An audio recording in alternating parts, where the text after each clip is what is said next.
Hey there and welcome to Muscle for Life. I'm Mike Matthews. Thank you for joining me today for another installment of my Says You series, where I ask people on Instagram to share things they disagree with me on, and then I pick ones that are interesting to me or that I think will just make for good content, and I address them here on the podcast. And if you want to disagree with me on something, you can follow me over on Instagram at Muscle for Life Fitness. And once a month or so, I will post in my feed a Says You post and ask for people to just share grist for my Says You mill in the comments. And you can also email me if you would prefer to do that, mike@muscleforlife.com. And I don't take any of these contentions personally. I am asking for people to tell me where they think I'm wrong. And in some cases, I disagree. In some cases, I halfway agree. And in some cases, I actually agree with their position. Sometimes they're referring to something that I've changed my position on, like reverse dieting, for example. There was a time when I thought it made sense for most people, under most circumstances, to reverse diet out of a cut. Now, I don't think it's necessary. I think you can just go from cutting straight to your new maintenance calories without any negative effects, like unwanted fat gain, for example. And so, today's episode is going to be about maingaining, that you should main gain instead of lean bulk.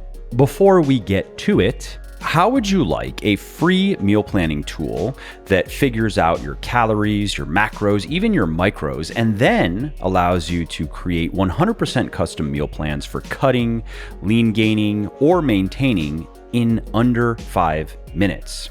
Well, all you got to do is go to buylegion.com/mealplan, buylegion.com/mealplan, and download the tool. And if I may say, this tool really is fantastic. My team and I spent over 6 months on this thing working with an Excel wizard, and inferior versions of this are often sold for $50, $60, even $100. Or you have to download an app and pay every month, or sign up for a weight loss service and pay every month $10, $20, $40, $50, even $60 a month for what is essentially in this free tool. So if you are struggling to improve your body composition, if you are struggling to lose fat or gain muscle, the right meal plan can change everything. Dieting can go from feeling like running in the sand in a sandstorm to riding a bike on a breezy day down a hill. So again, if you want my free meal planning tool, go to buylegion.com/mealplan, buylegion.com/mealplan, enter your email address, and you will get instant access. Okay, so what is maingaining, or also referred to as gaintaining? Well, it's the idea that you can eat at maintenance and make slow, steady muscle gains while not putting on much or any body fat. And proponents of maingaining prefer it over lean bulking because they say there's less fat gain, but the same muscle gain. And there are a couple of different ways of going about it. You can be very particular with your intake. You can track or you can weigh to make sure that your calories are where you want them to be, right around your total daily energy expenditure. Or you can take the more lax approach and just eat intuitively, so to speak. Eat when you're hungry and eat until you are satisfied. Not even necessarily until you feel you are full, just until you feel satisfied. And of course, eating the same types of foods that you would eat if you were following a stricter meal plan. There's going to be a lot of lean protein in there. There's going to be hopefully a good amount of fruits and vegetables and whole grains and relatively unprocessed foods. And the idea is, if you eat a lot of the good stuff, you can just listen to your body, so to speak, just listen to your appetite, and that will naturally keep your calories at maintenance. And I don't want to go off on a tangent, but I will say the latter approach only works well. I've only seen it work well in people who have a lot of experience weighing and tracking and who tend to eat the same foods every meal, every day. And so then it's very easy for them to control their portions because their portions haven't changed much, probably in some time. But that approach usually does not work well if somebody wants to work in a lot of variety, if they want to be changing the foods they eat fairly often, if they want to be introducing new foods that they have not weighed or tracked before or in a long time.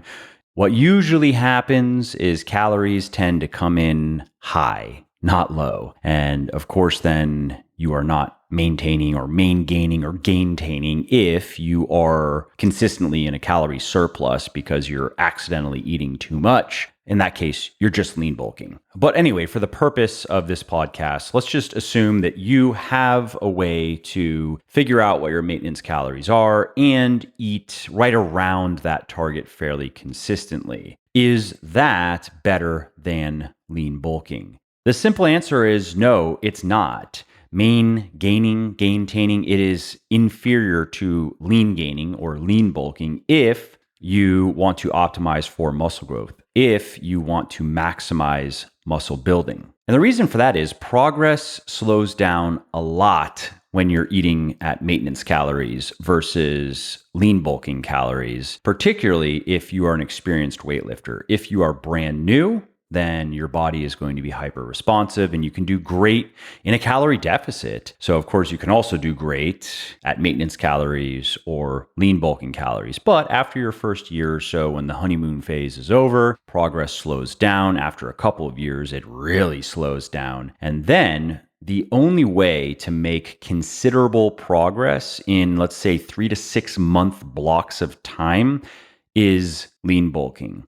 Now, if you're okay with making very slow progress, and if you're okay with expanding your time horizon, so to speak, to maybe 10, 12, 14, 16 months and looking at your progress over that period, then maingaining, gaintaining might be for you. But if you are still in the physique building phase, if you are still wanting to gain significant amounts of muscle, or gain significant amounts of strength, then you want to alternate between phases of lean bulking and cutting. Now, of course, you can insert maintenance phases at various points if you just want to. If you want to finish a lean bulk, for example, and then you're going into the holiday season and you don't really want to cut, so you're just going to eat maintenance calories and wait for all of the gluttony to end and then cut. That could be a reason to insert a maintenance phase. Or let's say you just finished a cutting phase and you are liking what you see in the mirror and you want to keep that for a bit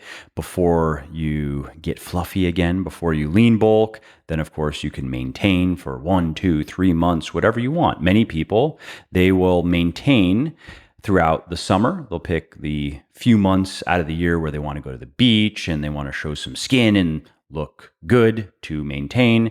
And then they will lean bulk throughout the fall and winter and then cut in the spring. That is a rhythm that many people enjoy, for example. But what you need to know is the sales pitch for maingaining versus lean bulking only applies to people who are relatively new. It does not apply to men, for example, who have already gained their first 25 pounds or so of muscle, or women who have already gained their first 10 or 15 pounds of muscle. For those people, the difference in progress, in muscle gain, in strength gain between maintenance and lean bulking is striking. And if you don't believe me, if you are an experienced weightlifter who has not done a lean bulking phase because you haven't wanted to gain body fat, for example, I would recommend that you try it, especially if you tend to stay lean.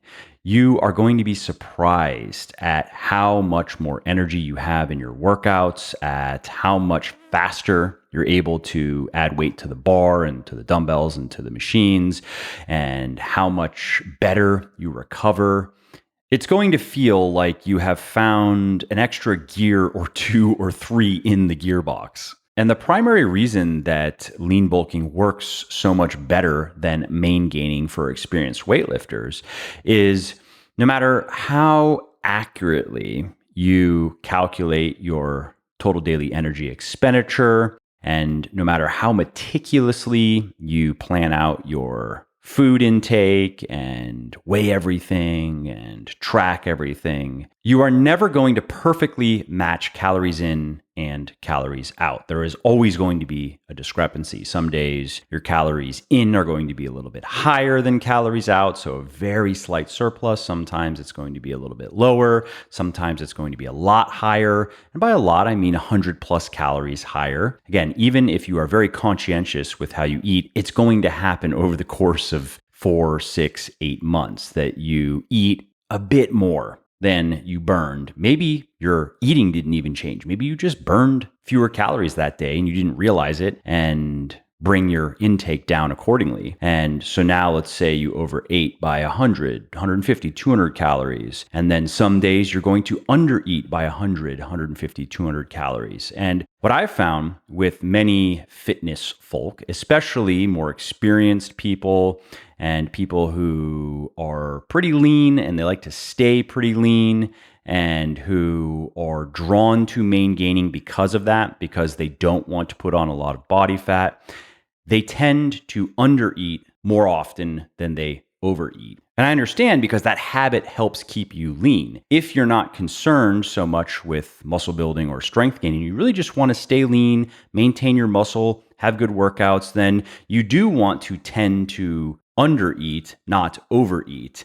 Because if you have the opposite habit, if you tend to overeat more than undereat, then your body fat levels, they just creep upward over time. You just notice as the months go by that you have a little bit less definition and a little bit less vascularity, and then you have to cut to get back to where you want to be. And so then what happens to many people when they try to maingain is because they want to stay lean just as much, if not more so, than they want to gain muscle and strength, they tend to be in a calorie deficit more often than a calorie surplus. And as we become more resistance trained, as we get bigger and stronger, our body's muscle building machinery becomes more and more sensitive to energy balance and to a calorie deficit in particular.